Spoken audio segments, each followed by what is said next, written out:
Hello everyone, welcome to my YouTube channel. आज हमारा topic है एक्सरसाइज 8.1 क्वेश्चन नंबर 7। स्टेटमेंट है A B C D is a trapezium in which A B and C D are parallel. ये दो sides क्या है? Parallel है। And A D and B C ये दोनों क्या है? इक्वल है। और शो दैट फर्स्ट पार्ट है angle A equals to angle B, second part angle C equals to angle D prove करना है। Third part triangle A B C यहाँ पे हम ये ट्राइंगल बनाएंगे, ठीक है। जब हम ये पार्ट करेंगे तब हम यहाँ पे ड्रॉ करेंगे। और ट्राइंगल बी ए डी मतलब इस तरह से ट्राइंगल बनेगी। और ये दोनों ट्राइंगल हमने क्या प्रूव करनी है? कॉन्ग्रुएंट। फोर्थ पार्ट है डायगोनल ए सी और डायगोनल बी डी ये इक्वल है, ठीक है। तो हम फर्स्ट पार्ट से स्टार्ट करते हैं। और इसको स्टार्ट करने से पहले हमने यहाँ पे कंस्ट्रक्शन करनी है। तो हम यहाँ पे कंस्ट्रक्शन लिखेंगे। सबसे पहले कंस्ट्रक्शन में देखो, आपको बुक में भी दिया गया है एक्सटेंड ए बी। यहाँ पर हम लिखेंगे extend A B and draw a line through, मैं सारा ये बुक में से देख के लिख रही हूँ, ठीक है। ये हिंट आपको गिवन है। Through C parallel to D A intersecting A B produced eight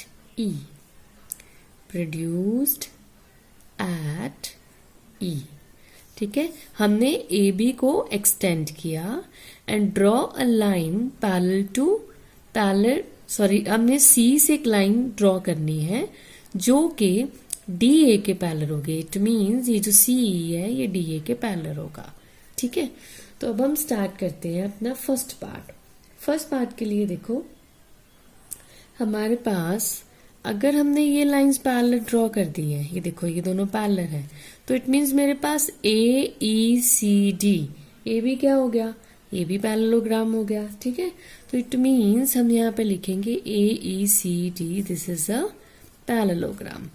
अब अगर ये पैरेललोग्राम है तो इसमें ऑपोजिट साइड्स क्या होंगी? वो भी इक्वल होंगी।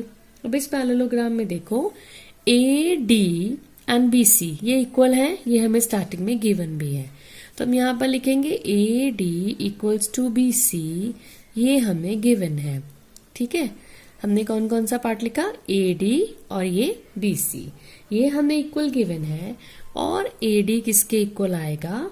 ए डी हमारे पास सी ई के भी इक्वल आ जाएगा, क्योंकि हमने ये भी तो पैरेललोग्राम दिया। It means A D C E के भी इक्वल हो जाएगा।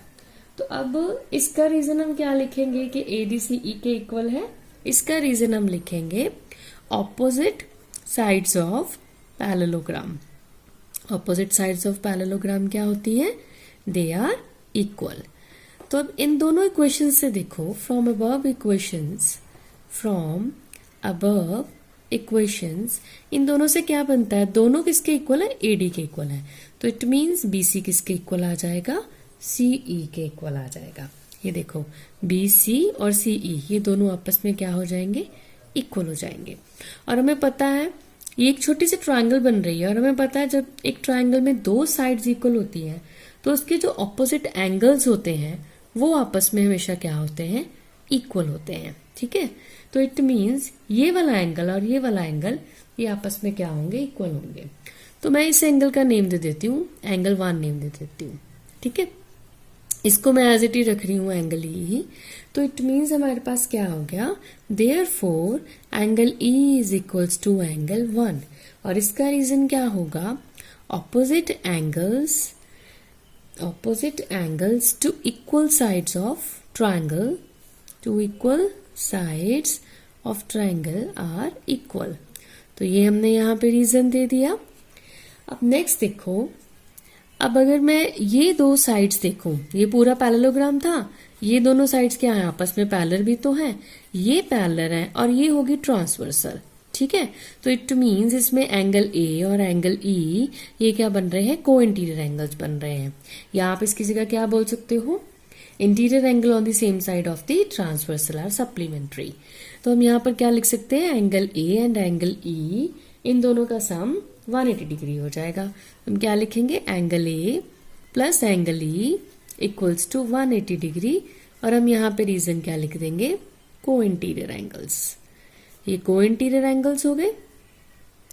और नेक्स्ट अब हम यहाँ पे देखते हैं, अब ये देखो सेम वही रीजन हमारे पास कि ये पैरेलल साइड्स है, ठीक है, ये भी तो मेरे पास पैरेलल थी, ये ट्रांसवर्सल है, तो यहाँ पर हमारे पास, सॉरी ये पैरेलल वाला रीजन मैं पहले दे चुकी हूँ। अब यहाँ पे फोकस करो ये बी एंगल पे, देखो एक यहाँ पे एंगल 1 आ रहा है और एक ये भी तो एंगल बन रहा है। ये कौन सा बन रहा है, ये बन रहा है एंगल ए बी सी, सिर्फ इतना पार्ट, और दूसरा इधर से क्या है, एंगल 1।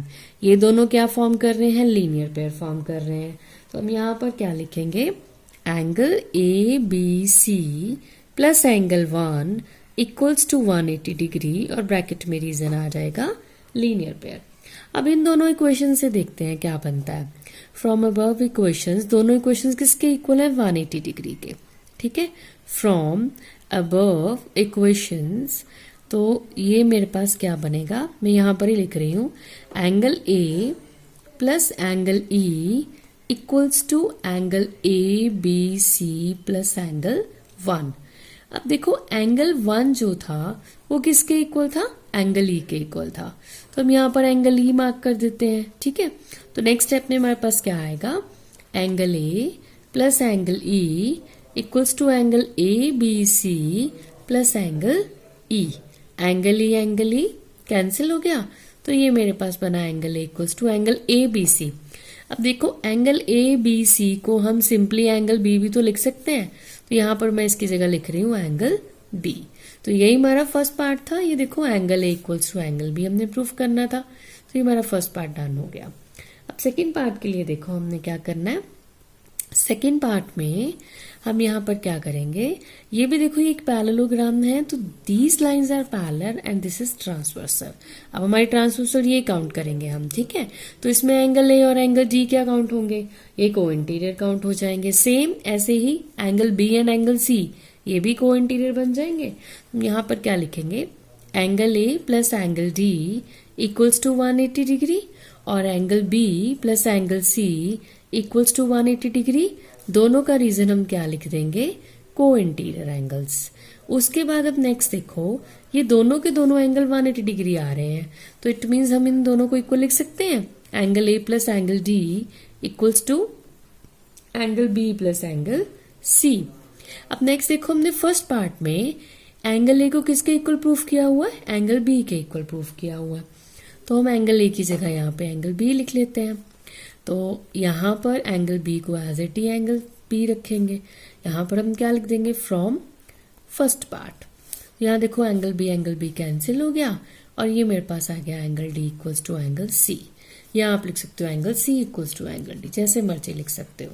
तो ये हमारा सेकेंड पार्ट भी डन हो गया। तो अब थर्ड पार्ट के लिए देखो, थर्ड पार्ट के लिए उन्होंने हमें दो ट्रायंगल्स कॉन्ग्रुएंट करने को बोली है। कौन कौन सी, ए बी सी। अब ए बी सी के लिए मुझे ये ट्रायंगल बनानी पड़ेगी, तो देखो यहाँ पे मैं बीच में एक डायगोनल ड्रॉ करूंगी, ठीक है। तो ये बन गई ना ट्रायंगल ए बी सी। दूसरी है बी ए डी, तो इसके लिए भी मैं यहाँ पर एक डायगोनल ड्रॉ करूंगी, ठीक है। तो ये ट्रायंगल और ये वाली ट्रायंगल बी ए डी, ये वाली, इन दोनों को हमने क्या प्रूफ करना है, कॉन्ग्रुएंट प्रूफ करना है। तो हम यहाँ पर पहले लिख लेते हैं, in triangle A B C and triangle B A D. अब इन दोनों ट्रायंगल्स में देखो ए बी दोनों में क्या आ रहा है, कॉमन आ रहा है, ए बी इक्वल्स टू, अब यहाँ पर देखो इस ट्रायंगल का नाम क्या है, बी ए डी, तो आप यहाँ पर इसमें ए बी की जगह क्या लिखोगे, बी ए लिखोगे, ठीक है। तो ये क्या आ रहा है, कॉमन आ रहा है, और ये क्या बन रही है, साइड बन रही है। देन उसके बाद इन दोनों ट्रायंगल्स में देखो हमारे पास angle B and angle A both are equal by part 1, ठीक है, फ्रॉम फर्स्ट पार्ट। ये मेरा फ्रॉम फर्स्ट पार्ट से हो गया, ये मेरे पास एंगल बन रहा है। Third thing is BC equals to AD, ये हमें गिवन है, ये हमें स्टार्टिंग में ही गिवन था। इस ट्रायंगल में BC आएगा और इस ट्रायंगल में AD आएगा। ये क्या बन गया, 2 sides and 1 angle। Therefore triangle ABC is congruent to triangle BAD by SAS rule. ठीक है जी, तो ये दोनों ट्रायंगल्स तो होगी कॉन्ग्रुएंट। देन फोर्थ पार्ट क्या है, डायगोनल AC, मतलब this diagonal AC is equals to the diagonal BD। तो इसको हम कैसे प्रूव करेंगे, देखो अभी हमने ये दो ट्रायंगल्स कॉन्ग्रुएंट प्रूफ की हैं और ये इसी के कॉरेस्पॉन्डिंग पार्ट्स हैं। ये जो डायगोनल्स पूछे, देखो AC यहाँ पे बन रहा है और BD यहाँ पे बन रहा है, तो इट मीन्स बाय सिंप्लिसिटी ये प्रूफ हो जाएगा। तो फोर्थ पार्ट में हम यहाँ पर क्या लिखेंगे, AC इक्वल्स टू BD, इसका रीजन हम क्या लिख देंगे, बाय सिंप्लिसिटी। या अनदर फॉर्म में आप इसको क्या लिख सकते हो, diagonal AC is equals to diagonal BD। तो आप इसको इस तरह से भी लिख सकते हो। ठीक है, तो ये हमारा लास्ट पार्ट था, फोर्थ पार्ट। तो इसी के साथ हमारा ये क्वेश्चन कंप्लीट होता है। और आपको मेरा ये कंटेंट अच्छा लगे तो मेरी ये वीडियो लाइक जरूर कर दीजिएगा। नेक्स्ट क्वेश्चन के लिए मिलेंगे हम नेक्स्ट वीडियो में। Thank you so much.